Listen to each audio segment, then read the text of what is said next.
নমস্কার শ্রোতা বন্ধুরা, গল্প পাঠের সময় আমরা বিভূতিভূষণ বন্দ্যোপাধ্যায়ের ছোট গল্পগুলো পড়াশোনা করছি। আজকের ছোট গল্পটির নাম জন্ম ও মৃত্যু। বিভূতিভূষণ বন্দ্যোপাধ্যায়। জীবনের মাঝে মাঝে চমৎকার ব্যাপার ঘটে। ভেবে দেখবার ও উপভোগ করবার জিনিস হিসাবে সেগুলোর মূল্য বড় কম নয়। সম্প্রতি আমার অভিজ্ঞতার গণ্ডির মধ্যেই এমনই একটা ঘটনা এসে পড়েছিল। ঠিক একটা ঘটনা না বলে বরং তাকে দুটো ঘটনার সমষ্টি বলা যেতে পারে। মধুপুরে একটা বাড়ি ভাড়া করার দরকার ছিল। এক জায়গায় সন্ধান পেলাম, ভবানীপুরের এক ভদ্রলোকের বাড়ি আছে মধুপুরে এবং তিনি সেটা ভাড়া দেবেন।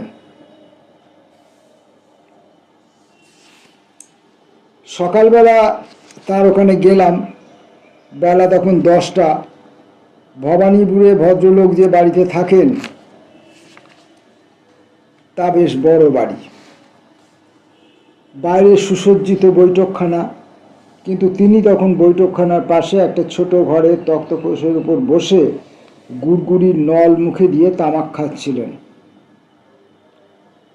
ভদ্রলোক বৃদ্ধ, বয়সে 65-র কাছাকাছি মনে হলো, কিন্তু তিনি নিজেই তার বয়সের সম্বন্ধে আমার মনে কোনো কল্পনার স্থান রাখলেন না। বললেন, আসুন আসুন, বড় ভালো দিনে এসেছেন। আজ আমার জন্মতিথি কিনা, তাই বাড়িতে একটু উৎসব গোছের আছে।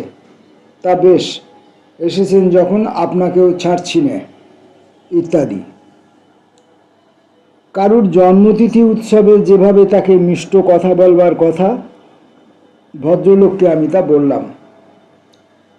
কাজের কথাটা এই উৎসবের দিনে কিভাবে পারা যায়, বা কতক্ষণ ধরে জন্মতিথিতে মঙ্গলেচ্ছা প্রকাশ সংক্রান্ত কথাবার্তা বলবার পরই বা কাজের কথা পাড়া সুষ্ঠু হবে, কিংবা আজকের দিনে বাড়ি ভাড়ার দরদস্তুর রূপ ইতর্জনিত কথাবার্তা বলা আদৌ শোভন হবে কিনা, ইত্যাদি মনে মনে তোলপাড় করছি।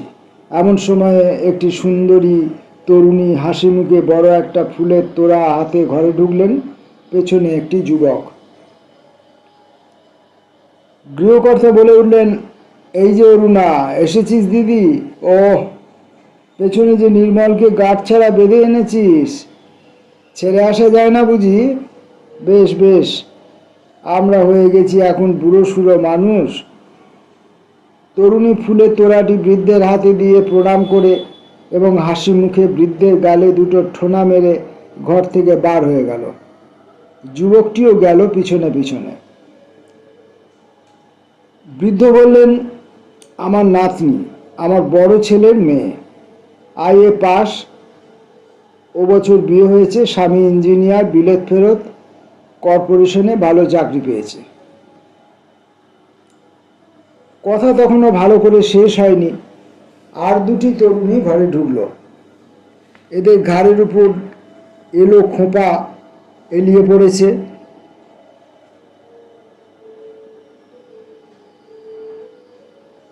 পরনে জামিয়ারের মতো ছোট কলকার কাজ করা নীল শাড়ি ও ব্লাউজ, গলায় সরু মাফ চেন, পায়ে সোনালি জরির কাজ করা নাগরা। দুটি অবিবাহিতা, একটি গৌরী, অপরটি উজ্জ্বল শ্যামবর্ণা। এবারও ফুলের তোড়া দিলে। গৌরী মেয়েটি ঝিনুকের কাজ করা একটি নস্যদানি বৃদ্ধের হাতে দিয়ে বললে, বাবা পাঠিয়েছেন কুন্নুর থেকে, মা আসতে পারলেন না এখন, রাত্রে আবার থিয়েটারে যাবেন। বৃদ্ধ বললেন, আজ দুজনে বুঝি স্কুল কলেজ কামাই করে বসে আছো? যাও, ঘরে যাও।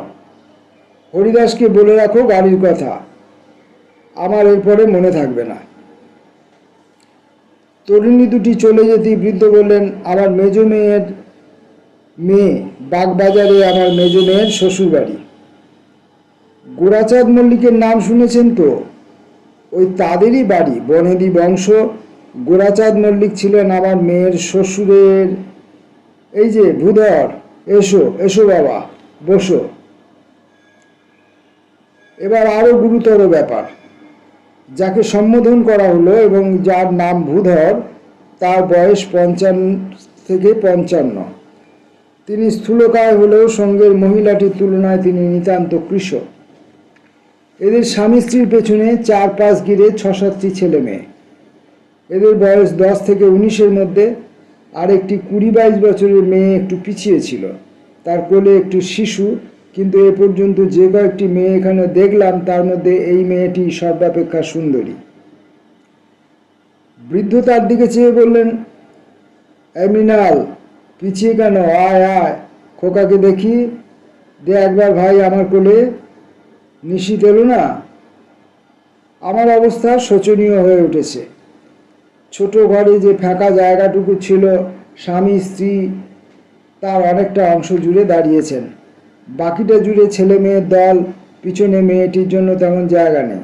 আমি সংকুচিত অবস্থায় চেয়ার যতদূর সম্ভব পিছিয়ে সরিয়ে নিয়ে গিয়ে দেয়ালের সঙ্গে মিশিয়ে দিয়েছি। জড় পদার্থকে আর সংকুচিত করা সম্ভব নয়, অথচ এই ভিড়ের মধ্য দিয়ে ঠেলে যে বাইরে বেরিয়ে গিয়ে এদের স্থান সংকুলান করব তাও সম্ভব নয়।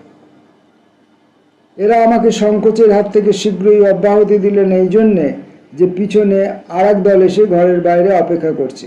এরা না বেরুলে তারা ঢুকতে পারবে না। এরা তো প্রত্যেকে এক একটা তোড়া দিয়ে গেল। 2টি মেয়ে আবার 2টি বেলের গোড়ে বৃদ্ধের গলায় নিজেরা পরিয়ে দিলে। বৃদ্ধ কি একটা ঠাট্টাও করলেন। আমার তখন শোনবার মতো অবস্থা ছিল না। তারা ঘর থেকে বার হয়ে গেলে বৃদ্ধ বললেন, এই আমার বড় ছেলে তারক, আলিপুরে প্র্যাকটিস করে, বালিগঞ্জে বাড়ি করেছে, সেখানেই থাকে। পিছনের দলটির মধ্যে মহিলা নেই, 3টি ছোকরা, বয়সে 16 থেকে 21।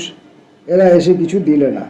একজন অটোগ্রাফের খাতা বার করে বললে, জ্যাঠামশাই, আমার খাতায় আজকের দিনে কিছু লিখে দিন। অটোগ্রাফের খাতা ফেরত দিতে না দিতে আরও 2টি ছেলে, তাদের সঙ্গে 12-13 বছরের একটি বেনি দোলানো মেয়ে। তারপরে ব্যাপারটা গণনার বাইরে চলে গেল। কত ছেলে মেয়ে, তরুণ তরুণী, প্রৌঢ় প্রৌঢ়া যে ঘরটাতে ঢুকতে বেরোতে লাগলো, আমার আর তাদের হিসেব রাখা সম্ভব হলো না। ফুলে ফুলে তক্তপোষটা ছেয়ে গেল। ফুলের তোড়া ক্রমশ উঁচু হয়ে উঠতে লাগলো, আর সেখানে জায়গা দেয়া যায় না। আর এরা সবাই আত্মীয়া, বাইরের লোক কেউ নয়, সব আপনা আপনির মধ্যে। পুত্রকন্যা, পৌত্র পৌত্রী, দৌহিত্র দৌহিত্রী, জামাই, গৃহবধূ, ভাতুষপুত্র ভাতুষপুত্রী ইত্যাদি ইত্যাদি। ভদ্রলোক ভাগ্যবান, এদের মতো লোকের সাহায্য না পেলে প্রজাপতির সৃষ্টি রক্ষা অসম্ভব হয়ে উঠত। ক্রমশ ভিড় বাড়ছে দেখে আমি ঘর থেকে বেরিয়ে পড়লুম। আমি তখন বাড়ির বাইরে এসে হাঁপ ছেড়ে বাঁচি। বাড়ির সামনের গলিতে সারিবন্দি মোটর দাঁড়ানো, সেখানে ধরেনি।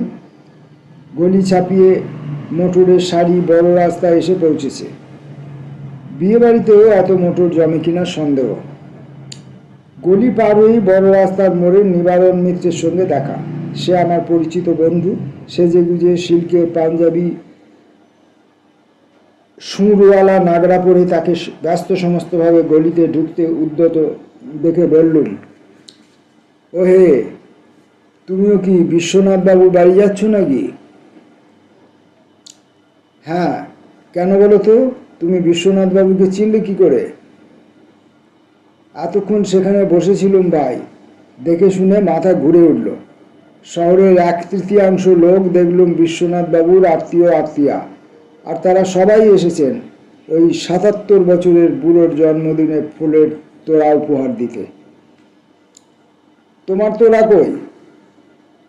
বন্ধু এসে বললে, খুব আশ্চর্য লাগছে, বিশ্বনাথবাবুর 7 ছেলে 4 মেয়ে।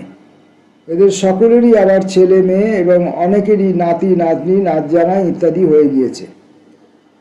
বিশ্বনাথবাবুরা 3 ভাই, তাদের ছেলে মেয়ে নাতি নাতনি আছে। হিসেব করে দেখো কত হয়। এবং আসল কথা কি জানো, বুড়োর হাতে 1050-60 টাকা আছে। সকলেরই চোখ সেদিকে, একথা যদি বলি তবে সেটা খুব খারাপ শোনাবে হয়তো, কিন্তু কথাটা মনে না উঠে কি পারে? তুমি বলো। আচ্ছা আসি ভাই, দেরি হয়ে যাচ্ছে। বিশ্বনাথবাবুর জন্মদিনের সপ্তাহ 2 পরেই আমি সগ্রামে গেলাম। বলা আবশ্যক যে আমাদের গ্রামের সঙ্গে আমার সম্পর্ক খুব বেশি নয়। সেখানে বছরে একবার যাওয়াও ঘটে কিনা সন্দেহ। বাড়ি গিয়ে শুনলাম গ্রামের বৃদ্ধা শশী ঠাকুরুন মারা গিয়েছেন। শশী ঠাকুরুনের বয়স যে কত হয়েছিল তা বলা শক্ত। কেউ বলে 90, কেউ বলে 100-র কাছাকাছি হবে। আমার মোটের উপর তাকে আমাদের বাল্যকাল থেকেই অতি বৃদ্ধাই দেখে আসছি। বয়সের যে গণ্ডি পার হয়ে গেলে মানুষের আকৃতির পরিবর্তন আর চেনবার উপায় থাকে না, শশী ঠাকুরুন আমাদের বাল্যেই সে গণ্ডি পার হয়েছিলেন। শশী ঠাকুরুনের 4 ছেলে 3 মেয়ে। বড় ছেলেটি ছাড়া আর সকলেই বিদেশে চাকরি করে। বড় ছেলে তেমন লেখাপড়া না জানার দরুন দেশে থেকে সামান্য কি কাজকর্ম করে, তার অবস্থাও ভালো নয়। অনেকগুলো ছেলে মেয়ে নিয়ে বড় কষ্ট পায়। ভাইয়েরা পৃথক, কেউ কাউকে সাহায্য করে না। কর্মস্থান থেকে দেশেও কেউ আসে না। শশী ঠাকুরুনের কষ্টের অবধি ছিল না। একটা চালা ঘরে ইদানিং তিনি পড়ে থাকতেন। বড় ছেলেই তার ভরণ পোষণ করত, কিন্তু তেমন আগ্রহ করে করত না।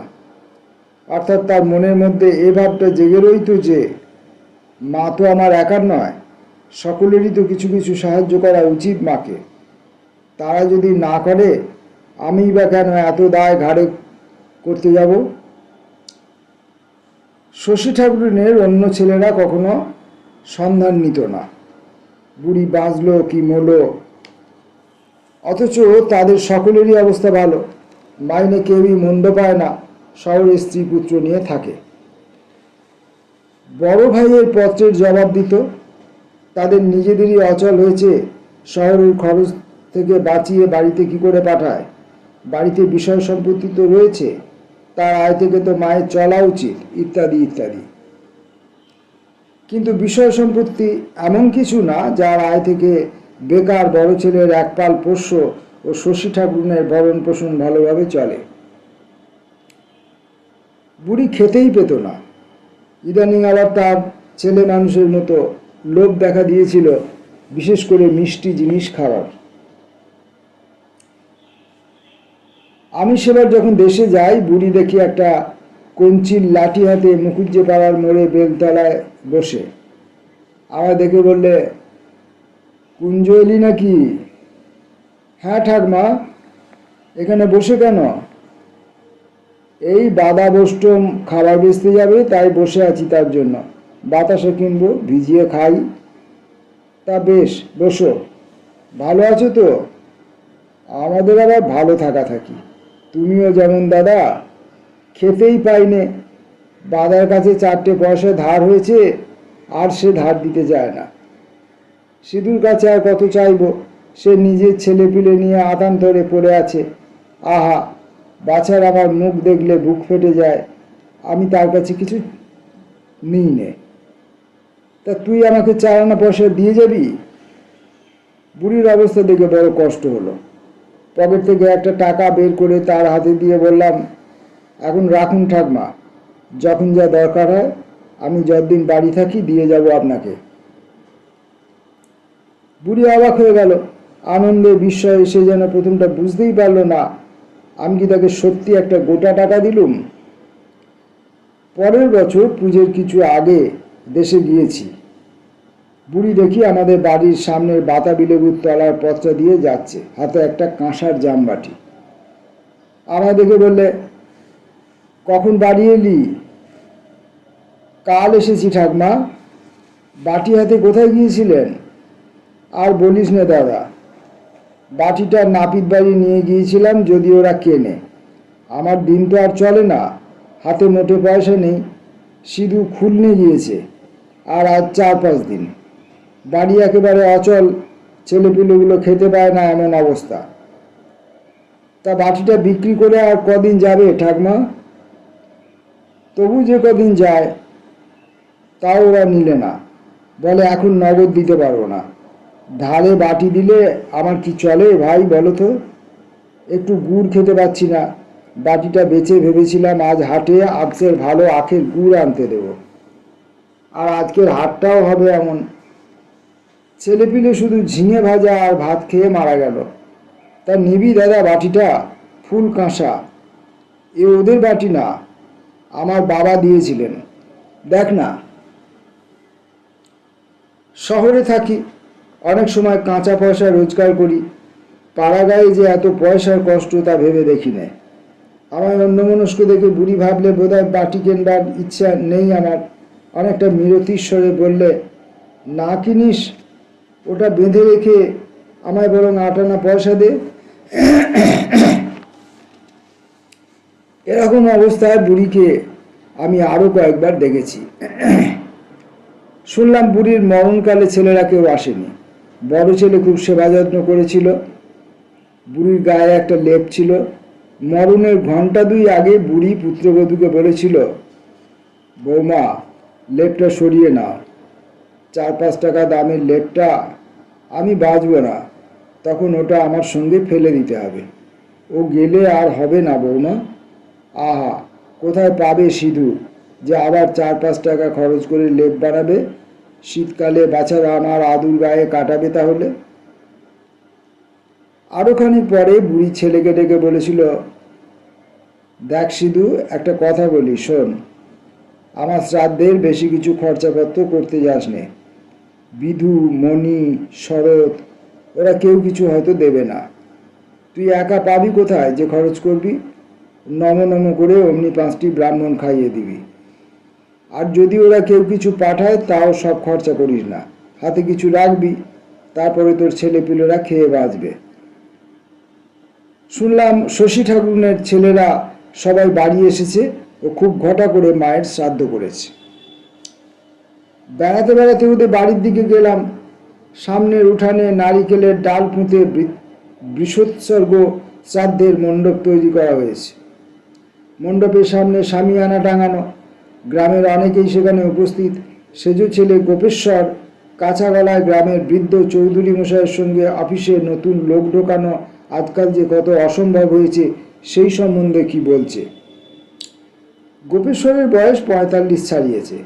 রেলের অডিট অফিসে বড় চাকরি করে।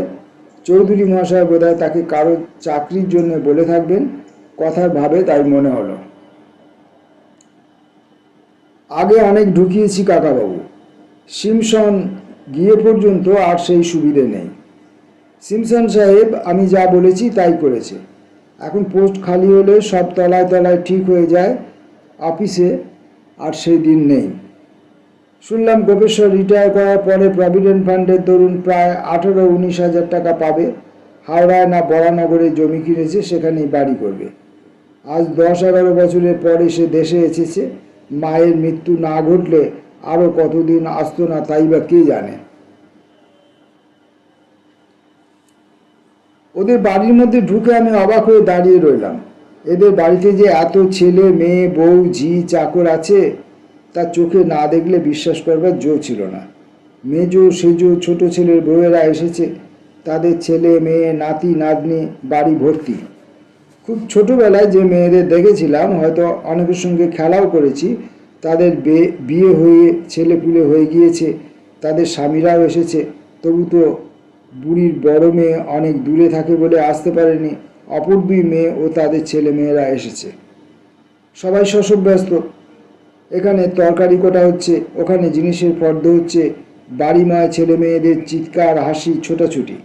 মেয়েরা এ ওকে ডাকছে, মায়েরা ছেলেপুলেদের বকছে। কুয়োতলায় বড় বড় পেতলের গামলা মাজার শব্দ।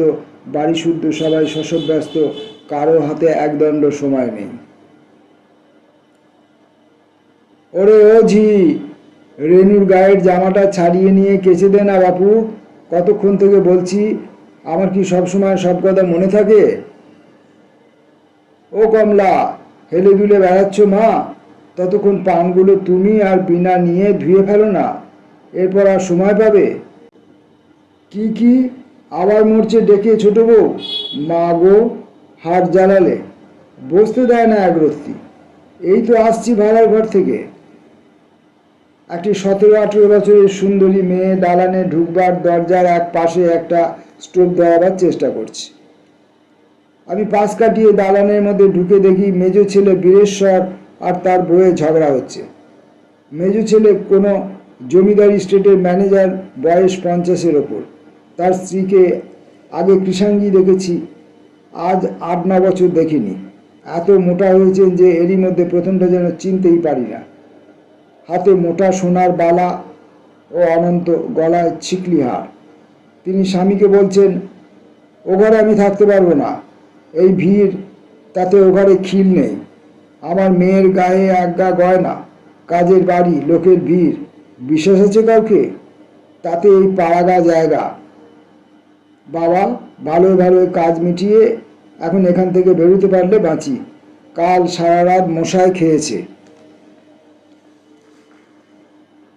বীরেশ্বর বলছে, তা তুমি তোমার মেয়েকে নিয়ে না হয় পশ্চিমের কোঠায় শুও, মাথা গরম করো না, দোহাই তোমার। তোমার মাথা গরম আমার বরদাস্ত হয় না বাপু। আমি ঢুকে পায়ে ধুলো নিয়ে প্রণাম করে বললুম, চিনতে পারেন কাকিমা? তিনি কথার উত্তর দেবার পূর্বেই 11-12 বছরের একটি মেয়ে কোথা থেকে ছুটে এসে বললে, নাতনি এখনো পিনটিকে দুধ খাওয়াতে পায়নি, সকাল থেকে তাকে নিয়ে বাড়ির উঠোনে বসে আছে, বললেও শুনছে না।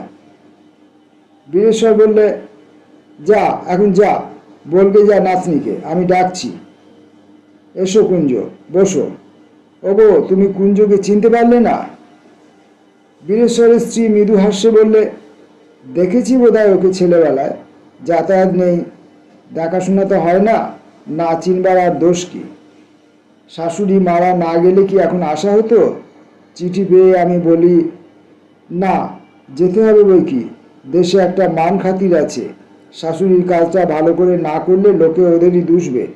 বর ঠাকুরের পয়সা নেই সবাই জানে, ওদের গায়ে ঘরের নাম রয়েছে, দেশে বিদেশে সবাই মানে চেনে, বলবে অমুক বাবুর মায়ের শ্রাদ্ধে কিছুই করেনি। বলো তো বাবা, কথাটা কি শুনতে ভালো? তাই তো এলুম, নইলে এসব জায়গায় কি মানুষ আসে? কি মশা! কাল রাত্রিরে একদণ্ড চোখের পাতা বুঝতে দেয়নি। রোয়াকের ধারে বসে মেজো ভাই ছেলে বিকাশ তাদের স্কুল কিভাবে একটা ফুটবল ম্যাচ জিতেছে মহা উৎসবে সে গল্প করছে সেজো ভাইয়ের ছেলে বিনুর কাছে। বড় ভাইয়ের ছেলে ভোলা অবাক দৃষ্টিতে ওদের মুখের দিকে চেয়ে এক মনে গল্প শুনছে। তার বয়স ওদের চেয়ে যদিও বেশি, কিন্তু জীবনে কখনো সে গাঁয়ের আপার প্রাইমারি পাঠশালা ছাড়া অন্য স্কুলের মুখ দেখেনি। এদের কাছে সে সর্বদা কুণ্ঠিত হয়ে আছে। শুধু ভোলা নয়, ভোলার মাকেও লক্ষ্য করলাম, যা এদের বড় মানুষই চালচলন কথাবার্তার মধ্যে নিতান্ত সংকুচিত হয়ে আছে। যায়েরা বড় মানুষই দেখাবার জন্য প্রত্যেকে ঝি চাকর এনেছে, তাদের কাছেও যেন ও বেচারি কুণ্ঠিত ও সংকুচিত। হঠাৎ কোথা থেকে বিকাশের ছোট দিদি আরতি ঝড়ের মতো এসে বললে, এই যে এখানে বসে বসে গল্প হচ্ছে ছেলের, ওদিকে কাকিমা দিদি সব ডেকে ডেকে হয়রান, চা হয়ে গেছে, খেয়ে এসে আবার মাথা কেন, যাও। ওকে দেখেই আবার একটা ছবি মনে এসে গেল। বৃদ্ধা, মাজা ভাঙা, গাল তোবড়ানো শশী ঠাকুরুন কাঁসার বাটি বিক্রয় করতে গিয়ে নিরাশ হয়ে ফিরছে নাপিত বাড়ি থেকে। এই হাসি মুখ বালক বালিকা, কিশোর কিশোরী, তরুণী, এদের ওই সৌন্দর্য, সজীবতা, আনন্দ, যৌবন এদের সৃষ্টি করেছে সেই বৃদ্ধা শশী ঠাকুরুন।